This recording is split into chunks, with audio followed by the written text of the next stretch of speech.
फिर ऊपर से आया कि वो तो किसान की शक्ल नहीं देखना चाहते ना, किसान में आज उनको बदबू आती है, इसलिए ऊपर से आदेश आया कि नहीं, किसान नज़र नहीं आना चाहिए। इस प्रकार वाटर कैनन में गंदा गड़ा सिड़ा पानी, लैट्रिन का पानी, तेजाब का पानी उन पर डाला गया। ये बड़ी शर्मनाक है कि किसान के सम्मान की जो पगड़ी होती है उसको इन लोगों ने जो ना धूमिल किया, और कितना अपमानित कर रहे हैं किसान को।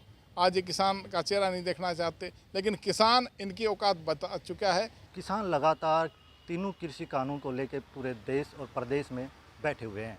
वहीं दिल्ली की चारों ओर बॉर्डर के ऊपर किसान करीब 10 महीने से ऊपर हो चुके हैं, लेकिन किसान अपनी बात को पूर्ण रूप से रखना चाहते हैं कि आखिर ये तीनों कृषि कानून रद्द किए जाएं। हमारे साथ कुछ किसान भी साथ हैं, कुछ किसान नेता हमारे साथ हैं, उनसे बात करेंगे। सर, सबसे पहले मैं आपका नाम और परिचय जानूं। रामकिशन महलावत, महासचिव भारतीय किसान यूनियन हरियाणा। सर, क्या कहना चाहेंगे? कल जिस तरीक़ा से विरोध किया, झज्जर में हुआ, तो किस नज़रिए से आप देखते हैं? देखिए, ठीक मायने में तो कृषि कानून के अभी परिणाम सामने आ रहे हैं।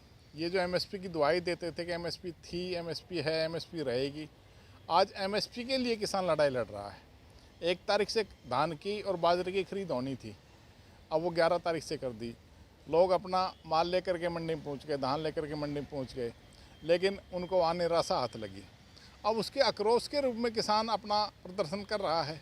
कल झज्जर में उप मुख्यमंत्री दुष्यंत जी आने थे, और उनका विरोध स्वाभाविक हर जगह हो रहा है, और विरोध के लिए 100 मीटर दूर डीसी साहब ने कह दिया था कि भाई यहाँ से आप झंडे दिखा सकते हो, और किसान सहज भाव से वहाँ आमादा हो गए थे कि हम यहाँ से विरोध करेंगे।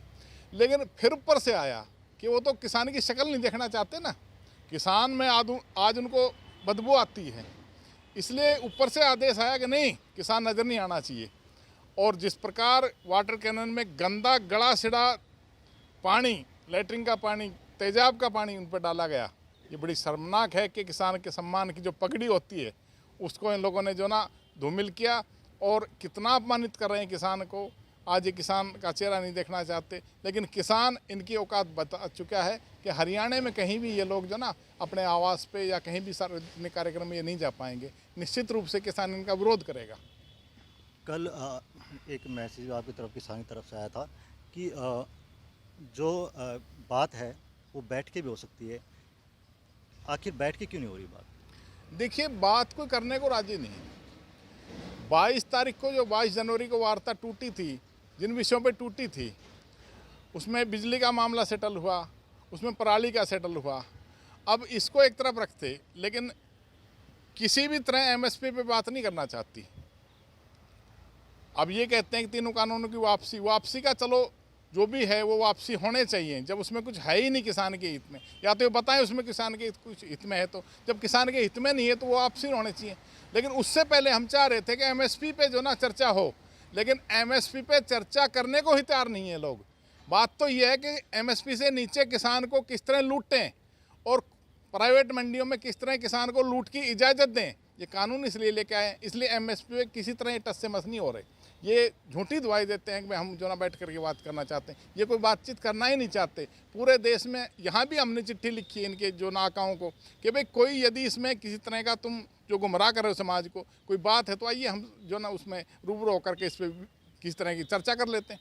लेकिन ये चर्चा को कोई तैयार नहीं है। संयुक्त किसान मोर्चा ने अभी 2.5 महीने पहले चिट्ठी लिखी, बाकायदा विधिवत रूप से चिट्ठी लिखी प्रधानमंत्री कार्यालय को कि भाई जो ना हम बातचीत करना चाहते हैं, आप समय बताएं, आप स्थान बताएं, हम बातचीत को तैयार हैं। लेकिन बातचीत करने को इनका कोई जो ना मुँह ही नहीं है। ये बातचीत इसलिए नहीं करना चाहते कि पूर्ण रूप से इन्होंने धोखे से किसान को दबोचा है, और पूर्ण रूप से इन कानूनों के माध्यम से ये जो पूंजीपति का हित साधने में लगी हैं, ये सीधा सीधा कुठाराघात है, और किसान को झूठी सांत्वना कब तक दे पाएंगे। कल देश की सबसे बड़ी अदालत सुप्रीम कोर्ट ने कल कहा है कि हम जो सरकारी संपत्ति है इसको क्यों नुकसान दिया जाए। पब्लिक आने जाने पे रोड पे जिस तरीक़ा से परेशान हो रही है, तो ये बैठ के हम कोर्ट के थ्रू भी हम कर सकते हैं, तो क्यों नहीं? देखिए, उसमें इस बात पे कहा है सुप्रीम कोर्ट ने कि कुछ कथाकथित किसान नेता जो ठीक हमारे किसान मोर्चा के सदस्य नहीं हैं, वो सरकार के इशारे पे वहाँ कोर्ट में गए हैं। उन्होंने अर्जी लगाई है कि जंतर मंतर पे हमें परमिशन दी जाए यहाँ जो ना प्रदर्शन की, वो हमारे किसान मोर्चा का हिस्सा नहीं है। और उनके ऊपर कमेंट्स किया है कि एक तरफ तो आप परमिशन मांग रहे हो, एक तरफ तो आप कोर्ट में आ रहे हो, एक तरफ तो आप कोर्ट में अपना पक्ष रख रहे हो, और दूसरी तरफ आप रास्ते रोक रहे हो। तो वो रास्ते नहीं रोक रहे, रास्ते तो ठीक मायने में सरकार ने किसानों के रोके हैं। किसान दिल्ली जाना चाहता था, और दिल्ली जाने के लिए किस तरह उन्होंने बैरिकेड्स लगाए, किस तरह जो ना खाई खुदवाई, किस तरह उन्होंने पत्थर और किस तरह किलानुमा वहाँ दीवारें कीलें गढ़वाई जो चाइना और पाकिस्तान के बॉर्डर पे नहीं है, वो इन्होंने किसान के रोकने के लिए किया। इसलिए किसान को इन्होंने रोका है, किसान ने रास्ता नहीं, बल्कि किसान का रास्ता किसान ने, ये सरकार ने रोका है। तो अभी आपका क्या फैसला है? अभी क्या किसान अभी क्या फैसला ले रहे हैं अभी आप आगे के लिए रणनीति के लिए? देखिए, अभी हमारा जो फैसला है कि स्थानीय स्तर पे जो भी हमारे एमएलए एमपी मंत्री हैं उनको हम एहसास कराएंगे, उनका घेराव करेंगे, उनका विरोध करेंगे।